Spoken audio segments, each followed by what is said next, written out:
to tee things off, I thought I would tell you the story about how this project was initiated. There was a meeting which took place actually at the Waddesdon estate, hosted by a woman called Fabia Bronowski about 4 years ago, which brought together a bunch of farmers and land managers of various descriptions, from highly intensive to organic, different scales. And there was a discussion about the problem that many farmers were facing, and the Waddesdon farmers estate was a case study of being a farm which is under efficient and intensive management but not making any money. The soils were in a poor state, and yet the farming was about as intensive and efficient as it could be. And the estate manager there had come to the conclusion that something different needed to be done, that they weren't really quite sure about what should be done. And this was a story which was echoed by many of the people there. You know, farmers have become sort of commodity slaves working for producing food at or less than the cost of production. And a few people maybe who were entrepreneurs adding value through organic or something like that were surviving, but it wasn't a healthy situation. And out of this meeting, there was a discussion initiated which focused on measuring and managing on-farm sustainability. And it emerged through that conversation that most of us were involved with multiple audits, people coming to our farm to assess our sustainability, whether it's government and government agencies like DEPRA, or in my case the Welsh Assembly Government, or the Red Tractor audit, or in my case the Soil Association, not one but two audits, because we make cheese, so we have a farming audit and a processing audit, which we actually just had 10 days ago. And there are many other farm assurance and sustainability assessment tools being used all over the world to assess the degree of sustainability.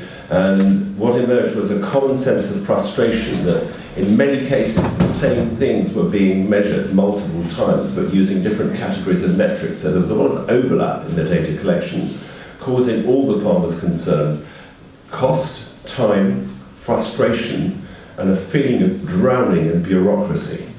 And out of that conversation emerged the question, might it be possible to work together, the farmers and the land managers on whose farms the sustainability is being assessed, to see whether it would be possible to harmonise, streamline the process of data collection on sustainability and related issues, so that eventually one could emerge at a harmonised framework for on-farm sustainability assessment.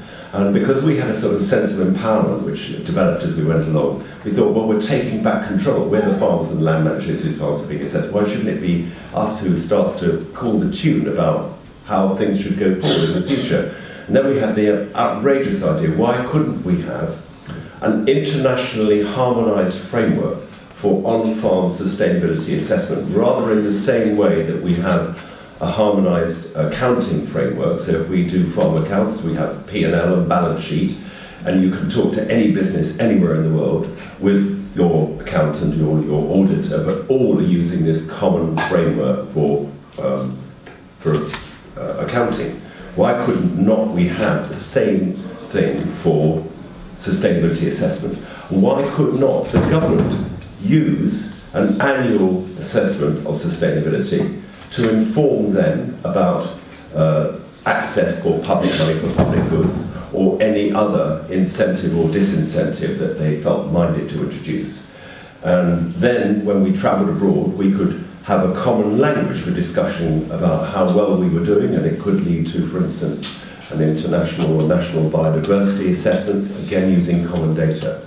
So we realised that we were a long way from there, so we convened Farmers and Land Managers Working Group, which has been meeting over the last 2 years to do some work on this process of categorising, identifying and quantifying the range of different sustainability outcomes and attributes which arise from our own farming systems in search of an emergent common framework. And I would like to say this before I introduce our following speakers, The Sustainable Food Trust's interest in this is not to launch another sustainability assessment scheme or a certification scheme. I've been there and done that. And I would like to say this against myself in a way, because I was heavily involved with the development of the Soil Association certification scheme. I was just talking to Elliot Colin about this morning with an interview with him. That in a way, perhaps we made a mistake, this is a discussion obviously, that of a fixed point, you are organic or you are not organic, has created a degree of polarisation within the farming community. And it hasn't dealt with the truth of the matter, which is that all farms are wanting to be more sustainable. And we need to record the stairway to heaven rather than judge people as having got past a certain point where they become organic and therefore good, maybe. Or they're not organic and therefore somehow they're the great unwashed, which has been created, I think, some polarity within the farming community. So that's the description of what we're trying to do. We are trying to be a catalyst to encourage the emergence of a harmonised framework, and we have no interest in criticising any of the existing certification schemes.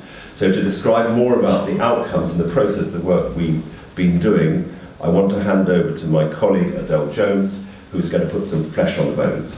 Adele. Thank you, Patrick. I'm just quickly going to run through a few slides to describe a little more of the detail of some of the work the Sustainable Food Trust and the Farmers and Land Managers Working Group have been undertaking, of which Garth is part of. So that is probably about a year and a half ago now. We worked with the Organic Research Centre to undertake a gap analysis of some of the tools that already exist, and asked the farmers in our group to all complete these tools on their own farms. So specifically we looked at the Cool Farm tool, a public goods tool, RISE, SMART, and the Soil and More Sustainability Flower, and sort of map them against each other and against these the categories described above to see where they overlapped and where there was gaps. In doing that, we found that of the, I think it was over 1,000 data entries that all these tools combined asked our farmers, we found actually over 50% of the questions totally overlapped, and the data was exactly the same but perhaps asked in a slightly different way.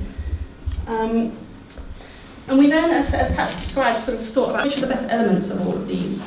And we started going through a long process of looking at all the categories, deciding which we felt were the most useful and meaningful for farmers, and trying to kind of condense a number of key indicators under each one, which are described here. I realise you might not be able to see it. So just to take soil as an example, we've got three kind of headline indicators here. So soil organic matter, structure and infiltration rate, and biodiversity as our sort of key headline indicators. And obviously there's things that fall underneath those, but this is just a summary of the 10 or so categories that we have identified as being a true representation of the sustainability of a farming system, and we feel fairly confident that any farm in the country could go out and collect this information and use it to empower positive decision making. Just a quick, this is an update of some more recent work we've been doing. We did those original pilots about a year and a half ago, but last year we went out onto a number of farms with a researcher from Australia, actually. And he went to 3 different farms around the country, and we were using the framework I just had on the screen to, and we're testing it on 3 different farming systems. We had a beef and sheep operation in Scotland, mixed dairy in the Cotswolds, and an arable farm in the east of England. And we're testing the framework and using the results. We just have been looking at the results and kind of seeing, rather than focusing too much on the results, just thinking about the methodology, how, whether or not we should be using hard data versus proxy data, thinking about how it could be used from a policy perspective. And it's also just interesting to see how these different farming systems kind of stack up against each other when you benchmark them against each other. So this is a representation of the 10 categories and the results from each of those farms, and it's not perfect. Nothing is perfect, but we just felt it was a step in the right direction. Which is good? Is 0 good or 10 good? 10 is good. So, okay. Yeah. And kind of taking it one step further, we decided to look at the adjusted profit and loss of those farms when you factor in the environmental impacts and social impacts.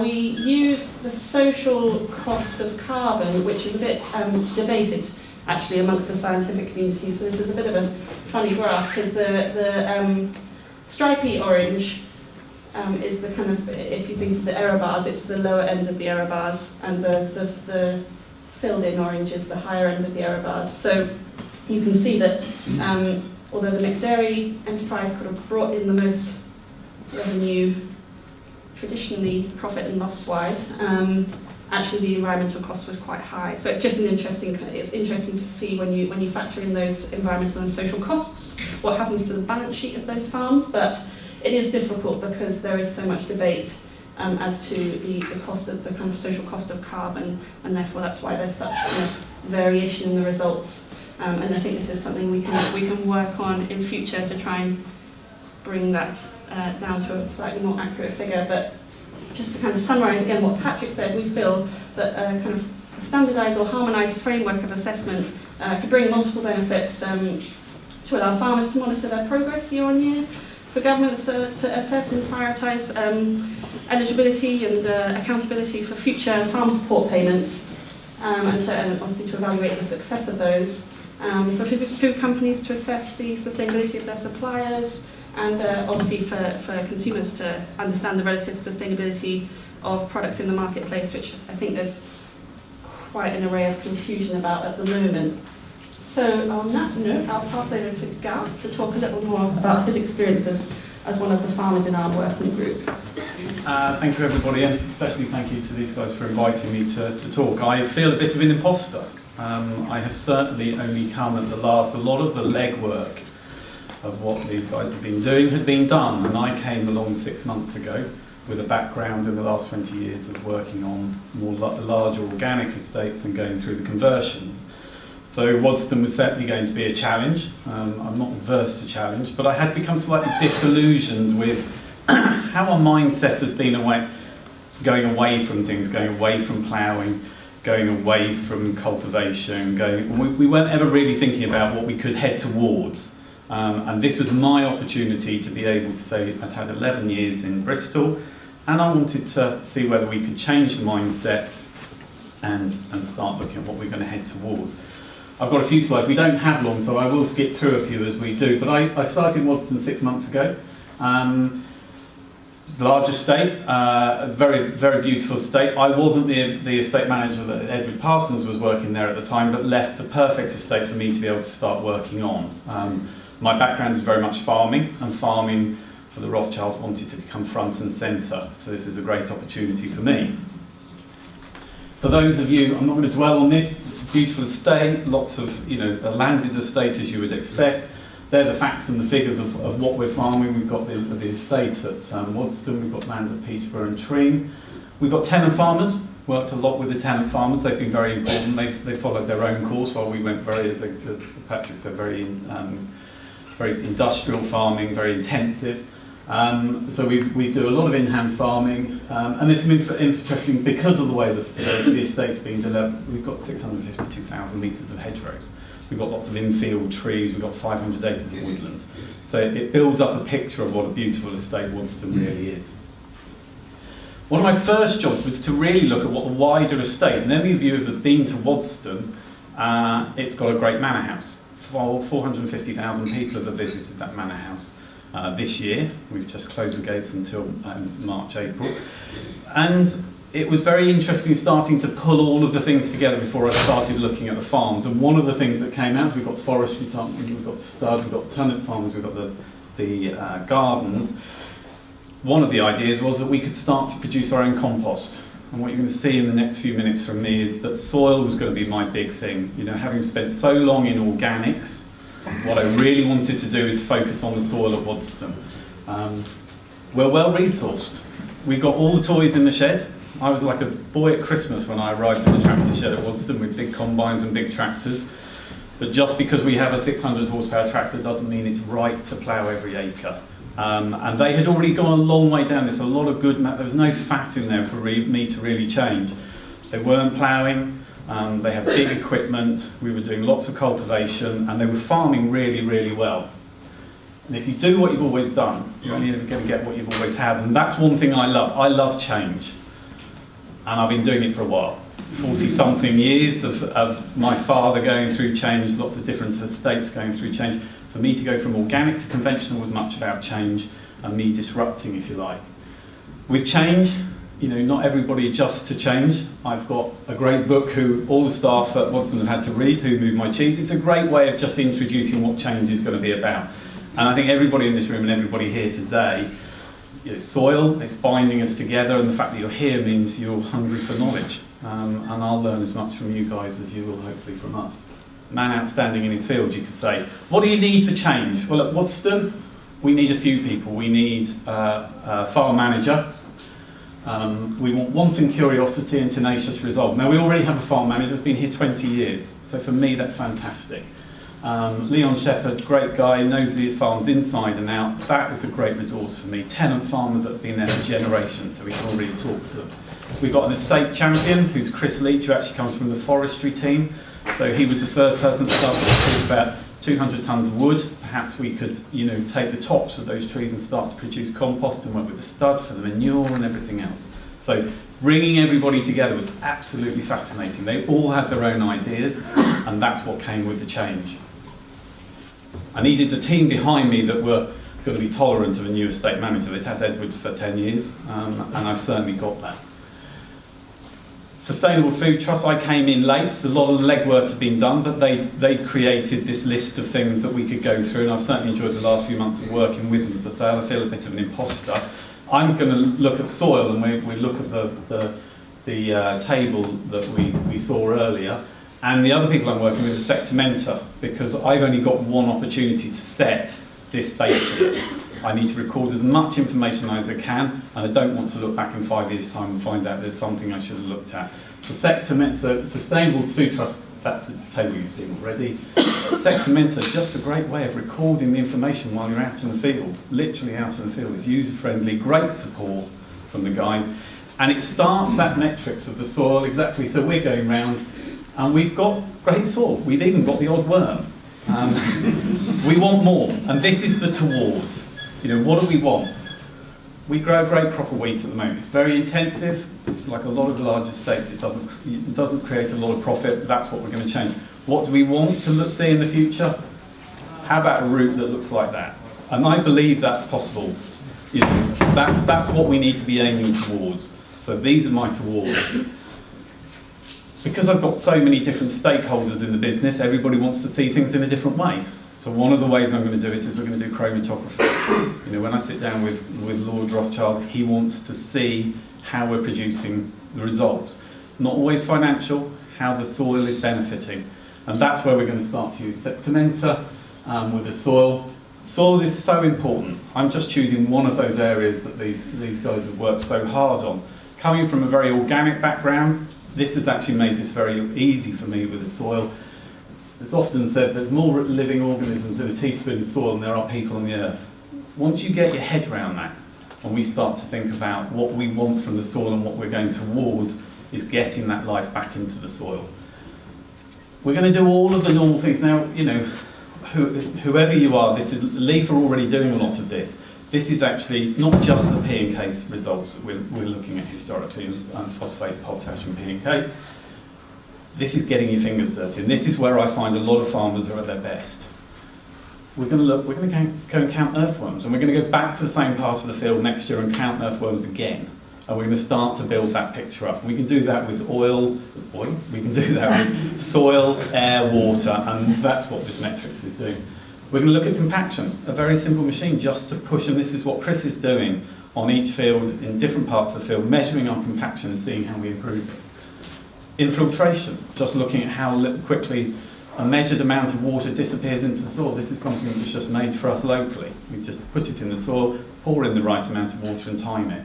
Really easy, simple stuff that needn't be afraid of that we can do. Slate test, species rich.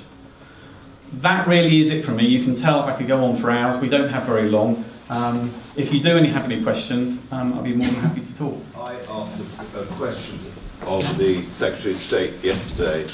Would he consider introducing incentives for farmers who build soil fertility as part of the ELM scheme. And he gave an eloquent answer, which it did have the word yes in it.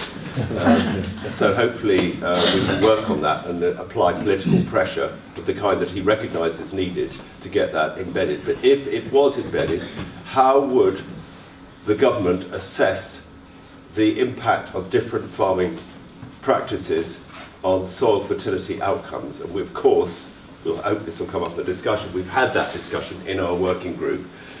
We concluded that it will have to be a mixture of outcome-based data of the kind that Garth was just describing, and the application of systems which research reliably shows have positive soil carbon outcomes, which might be grassland and other systems, perhaps organic farming.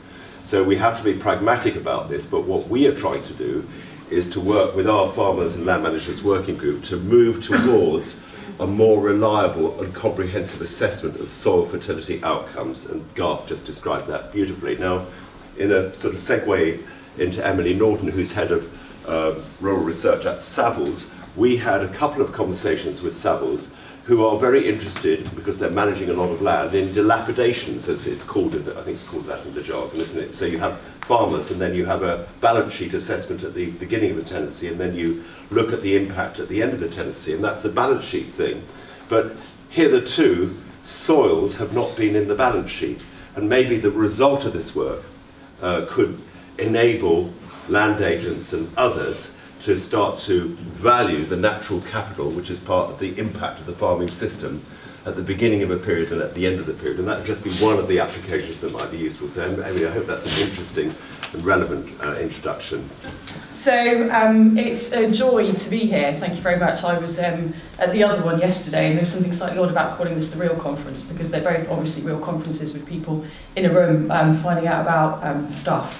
Yeah, I was just thinking there, everybody who stands up says, my lords, ladies and gentlemen, which always makes me laugh because you can get lords and gentlemen, but only ladies. So there are definitely more women in the audience here, which I'm really pleased to see.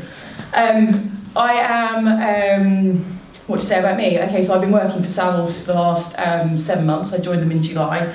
My background is in cheese making, European agricultural policy. I'm a lawyer by profession and a farmer by trade. I sit on the advisory board for Agrimetrics, with a big data centre for farming technology. I'm also a Nuffield Scholar for this year, looking at best practice in agricultural policy design.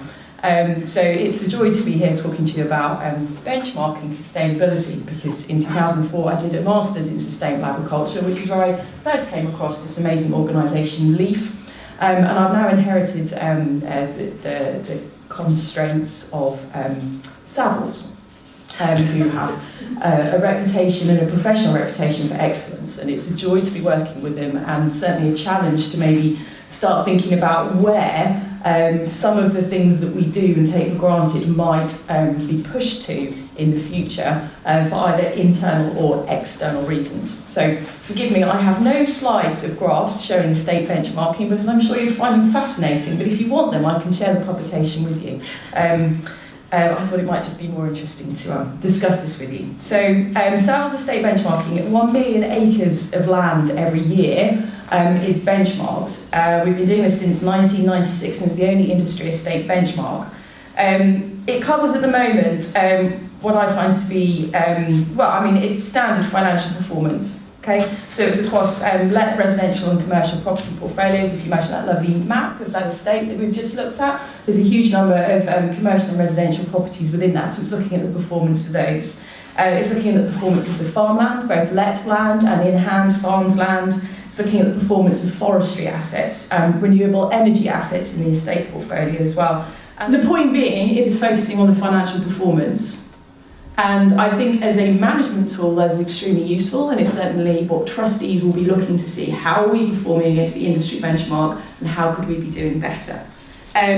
My thinking is that it misses a trick, because and anybody who was at the debate last night, very interesting union debate, whether profit or sustainability is essentially more important, but anybody who knows anything about sustainability knows that you have to be financially viable in order to be environmentally viable, which means you also need to be socially viable. So the whole thing in my mind needs to come together to much better integrate the different performances, different metrics of farm business performance across that. So we've got some pioneer estates who are already looking at whole farm benchmarking across their social, environmental and economic performance, largely normally driven by planning concerns in the national parks. So any estates who are sort of looking at getting through a planning justification are having to start to benchmark that kind of whole estate performance. But I think this is certainly something that more estates will look at, and I certainly think it is really important that more of our clients start to look at it. And the reason I believe that to be the case is because it something that Adele, you said about empowering positive decision making. So positive decision making is both internal within an investment context internally, but also externally in terms of looking for market opportunity. And I think both of those things are really important as we move to a situation where the agricultural subsidy system becomes very different. And if you're generating data in order to comply with something, whether it's your residential portfolio in terms of how often its gas systems have been checked, whether the chimneys have been swept, you're collecting data on an automated basis, it has to be inputted. That then provides a valuable source of data that might actually tell you how many people you are providing homes and livelihoods to. So what can be, on one sense, a very boring metric of how many properties we've got and how many people are living on our estate becomes a very interesting piece of information about what social impact you're having locally. Automation of data technology, and I think the way that technology will revolutionise this space is really interesting. And the question mark in my mind is, we'll come back to this, but the question mark in my mind is really, when you're measuring something, it will have an internal benefit. It might be to your own benefit to work out particularly key aspects of soil management and how you are doing and how you're performing from a soil management perspective, and it will be a useful management tool. And provided you can justify the value of that management tool internally, then it's worthwhile collecting that information. But actually, externally, the people who might be interested in that information might be interested in just a much broader headline metric of soil carbon content, for example. So one of the things we're looking at doing is actively looking at where the public money might be coming into the system and how that's going to necessitate metrics and benchmarking in order to justify budgets going forwards, but also where the private investment might come from. So the value of ecosystem services, or ecosystem value, the services of ecosystem public value, provides private and public market opportunities. And I think benchmarking will be crucial to both of them, because if you can't measure it, you can't manage it. If you can't manage it, you can't look for those opportunities where they might be in the marketplace. So automation of data collection, internal and external comparisons of performance is crucial. You need to know how you're doing on a longitudinal basis. You need to know how to know you're doing against an external comparator. And then use that, brilliant, empower positive decision making for the identification of those opportunities. Market opportunities internally and externally. And I would always say there's this piece about accuracy and verifiability. And I think that's the bit that we don't really have clarity on yet. When the public, when DEFRA decides how these things are going to be valued and how the system will be valued, that will certainly give us some clarity, and then we will know how much information we need to collect on that basis. But I still believe we shouldn't, we should actively advocate to make sure that doesn't exclude private investment, okay? And private investment will be what value is placed on that by the public. So it's really crucial that that piece works together. It needs to be led by the market. So the point being that the opportunity to revolutionise this is now. I think what's always great about coming here is the energy, not only in the room, there's quite a lot of heat in the room as well, actually, but actually also the whole opportunity of can do. And I think I, like Patrick, have been in my job for a long time now, 27.5 years I've been at Leaf, but I think what gives me great comfort is the positive can-do farmers that we work with, and we've just seen that now in terms of Waddesdon, but this is about action, because when you look at what's got to be achieved by 2030, whether it be the Sustainable Development Goals or the Paris Agreement or all the challenges that we have around climate change, it's not a very long time. And so in terms of actually trying to deliver and make sustainable agriculture happen at a faster pace is something that's really critical. And this is why the convergence of trying to drive change through harmonisation, through some really strong setting targets is going to be absolutely critical. And I'm a bit of a hoarder, so in my office, which my husband and daughter hate me disappearing into, I keep a lot of documents. These are some of the ones from 2000, I've got the ones from 94, I've got the ones from 1984. When I looked at some of the indicators that are around out there, which are actually consistently inconsistent. And I think this is one of the really, really big challenges with indicators and with the whole area of what does success look like. So I'm very proud that, I guess, where we are from a LEAF perspective, we have been consistent. And it was back in 1993 that a lot of our farmers were saying, we like what your demonstration farms are doing, but how can we get onto that same way of thinking? So we developed what was called the LEAF audit. It was a self-assessment questionnaire. It was carbon copy. So the farmers used to send us back the carbon copy. Now it's whiz, interactive online. We still have to pay for version. And over 1,500 farmers are doing it on an annual basis. And I'm just going to give you a little bit about that story. If you imagine in Cirque du Soleil, the juggling clowns, that's a farmer every single day, having to manage soil management, crop health, energy use, pollution control, organisation and planning, animal welfare. So for us, it matches very closely the activities that Adele was talking about in terms of what are the things that you have to really focus on, identifying your priorities, but also identifying those areas where you should be doing a little bit better. And I'm married to a dairy farmer, and occasionally my husband and I will go around and he say, okay, you know all about this, you tell me what I'm doing wrong, and I'll dare to mention occasionally a few little things, and Phil will say, yeah, but you know I'm going to do that. And that's the challenge in farming, it's identifying the priorities for delivering change. And a lot of those, for example, on a dairy perspective, will be relating to animal welfare, of course, pollution, right through to trying to make an honest living at the end of the day. And so it's critical to identify the priorities on the farm, but the weaknesses on the farm. And so for us, that framework of integrated farm management has been very, very important. And I think at the end of the day, what are we trying to achieve? And Patrick has been talking about this. It's about impact at the end of the day.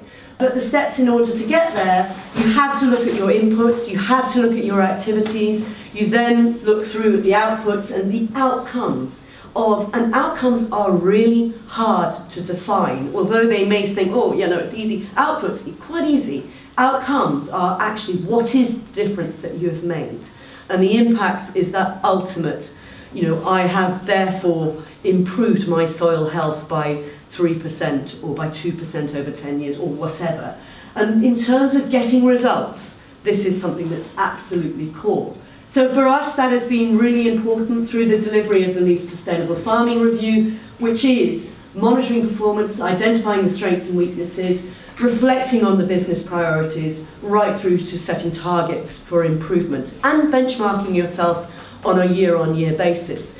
There's a series of questions, and it's not just a yes-no. You can do that in the Cosmo quiz or the weekend or whatever, in terms of, well, most of those are probably inappropriate, but in terms of actually when it comes from a farming perspective is, yeah, I've started making good progress, I'm there. And it's identifying that journey through the element of change and how you can actually improve on that that's really, really key.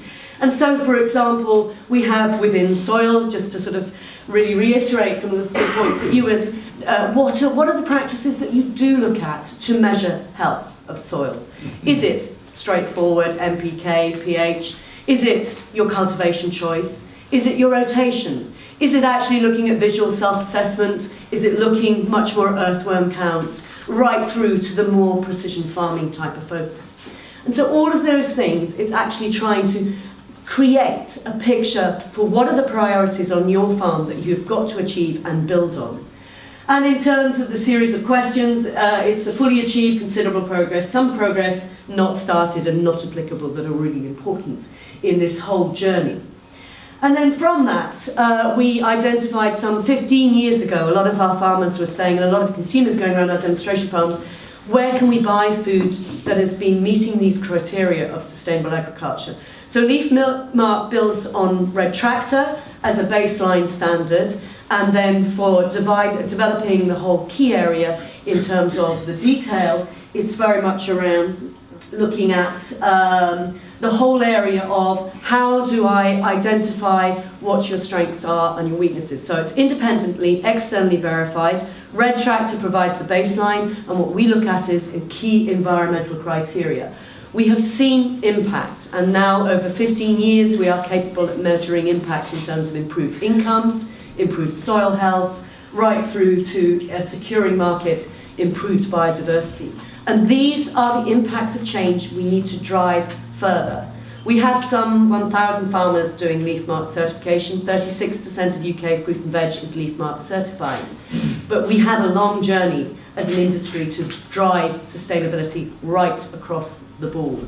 And this is going to be key, whether it's looking at the improvements on energy efficiency, water management, management practices, communication to staff, training, right through to actually encouraging and driving change with people out on farm.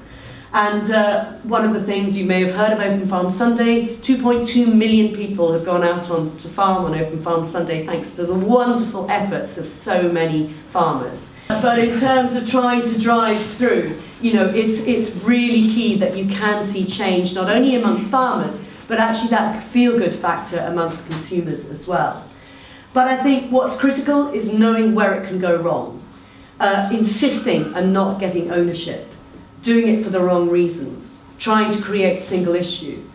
And then where it goes right, it does lead to change, ownership, creativity and flexibility, inspiration, innovation, improved profitability, and ultimately enhanced environment. And I think in terms of what's critical and where the key part of the debate that we have now is actually that opportunity to drive real change. And it has to be around looking at what works, what doesn't work, and how can we really go together to make a really big improvement. Caroline, thank you very much, especially because you represented one of the major certification organisations, and one of the challenges in this harmonisation process is whether it's possible to develop a common language which would support each of the existing certification schemes.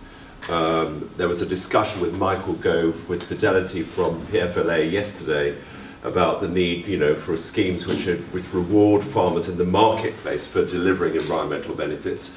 There are at least half a dozen certification schemes already offering benefits to consumers of different kinds.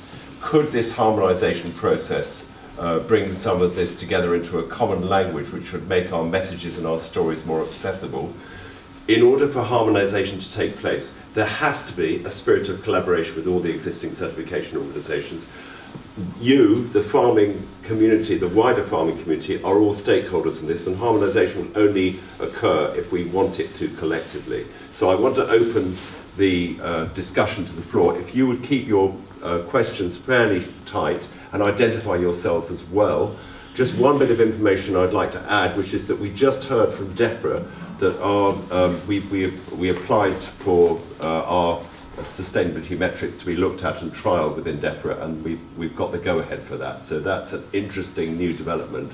And they will be looking at the potential of these metrics and the further evolution of them, which will be the result of further meetings of our working group, to see if they could be used potentially, maybe, for an annual farm audit, which would inform, as I said earlier, decision-making about public goods delivery, which could then harmonise with all the certification schemes. So it's over to you. Please raise your hand and keep it tight. Hi, my name is Polly Davis. I'm an organic farmer in South Wales. I have about 1,000 audits a year. I've also, like all other farmers. The one I find most useful is the Waitrose audit because I can get sort of solutions and ideas immediately. And I just wondered how you guys have involved the supermarkets in what you're doing. This is an area where we're seeing an explosion of different ideas on certification.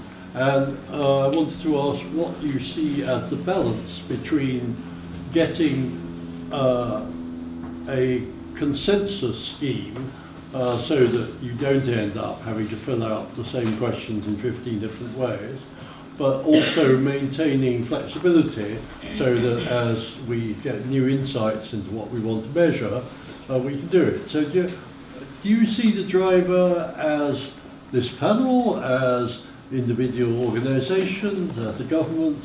Who's actually going to make the decisions here?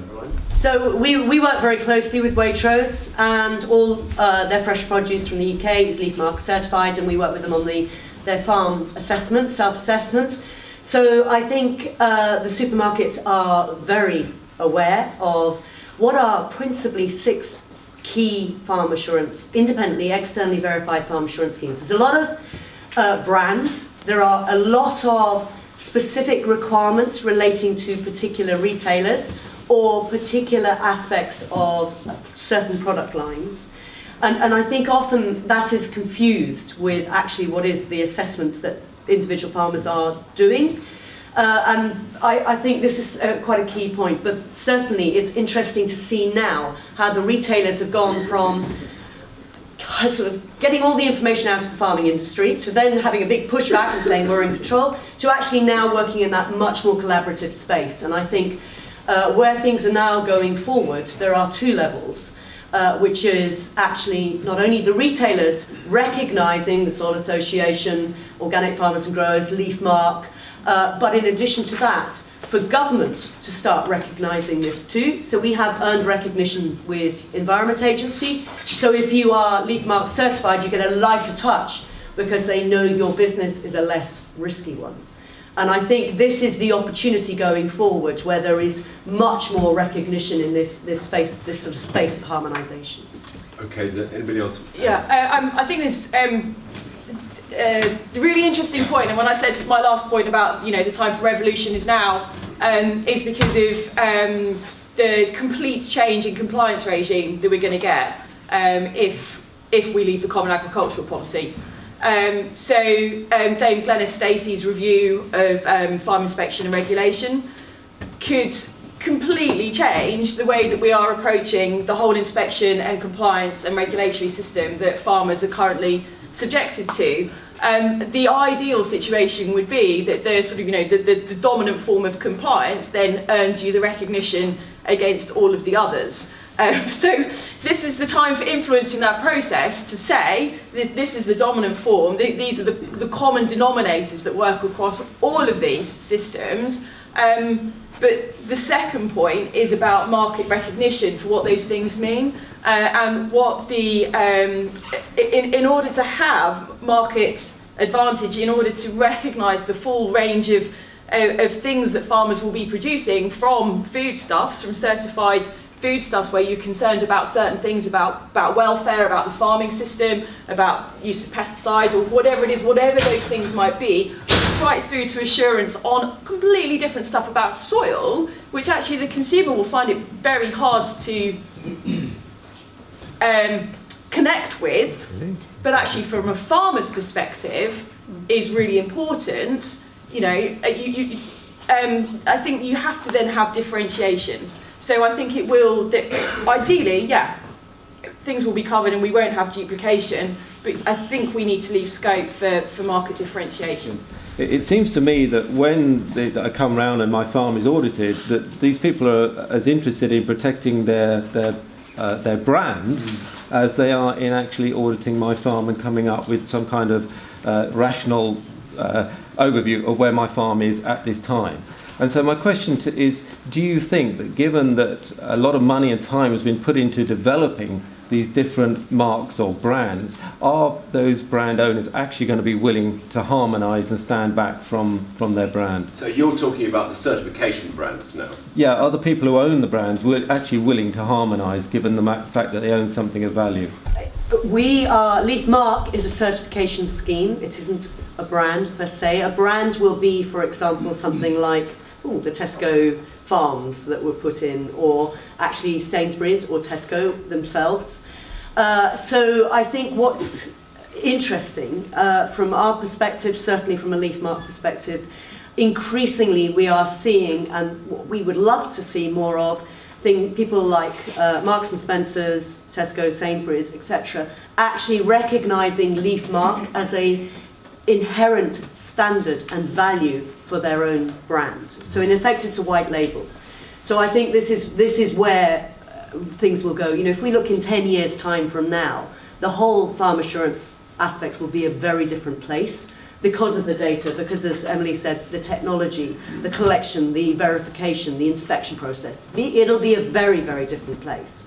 But Caroline, we spoke to both Sainsbury's and Tesco's in the course of our work on harmonisation, and they both, I'm not quoting them, but I think this would be an accurate summary of what they said.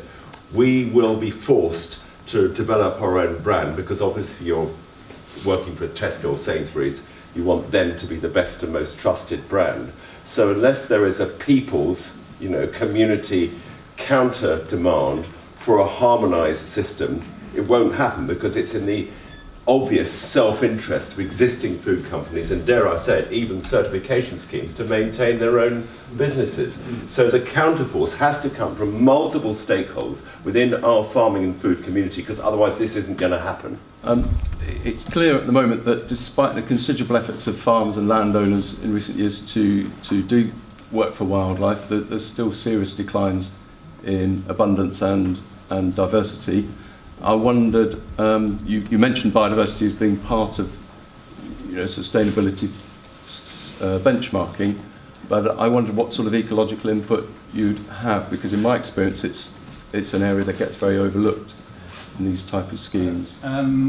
I work as Soil Association Certifications Inspector, so therefore I'm trying to work out whether I've got a job in a few years' time.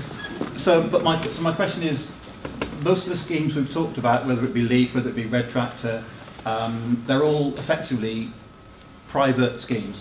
They're not required legally. Now, obviously, organic at the moment is a legal requirement, and so therefore has a different emphasis in terms of where it comes from. It cannot, so it doesn't come from the bottom up. You'll know far more than me, Patrick, about how it works. But the question is, how do you integrate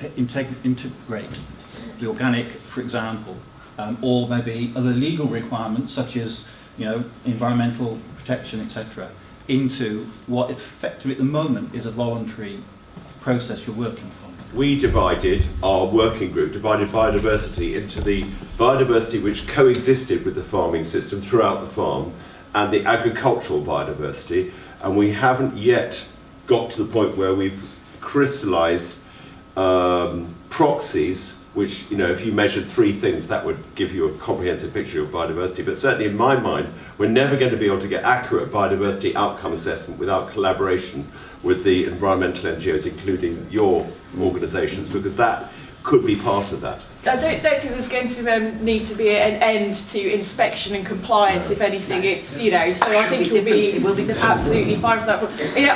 I absolutely get this move towards harmonisation. I think finding our common denominators is completely crucial. But what we're looking at here, and I think biodiversity is this classic one. If we're thinking about natural capital, we're thinking about market failure, we're thinking about where the government is going to step in to be the purchaser of that. Yeah. How is the government going to define what its outcomes are in the context of the Green Book, not in the context of the multi-annual financial framework throwing money at it? This is about how are you proving that money is being well spent. So it's a very different mindset we're going to have to adopt to say, year on year, these management interventions are having the desired outcome. So being proactive for government to say, these things work and this is what we can measure and this is how it ties in with your Green Book thinking, Mr. Treasury, it is crucial. It's a very different way of thinking.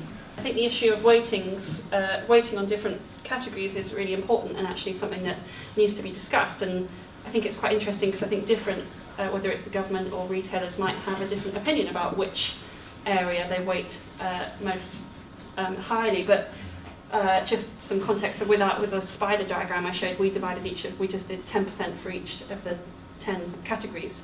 Whether that's right or not, who knows?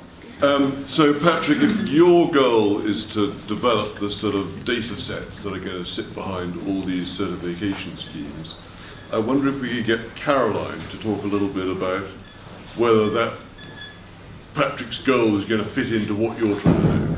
So i.e., is Patrick's data set is going to work for you to sit behind your certification scheme, and therefore a whole bunch of other certification schemes that are out there. This is looking at what are the headline metrics that we should be driving towards, and how can we utilise what we currently have to feed into top line metrics and what success looks like ultimately.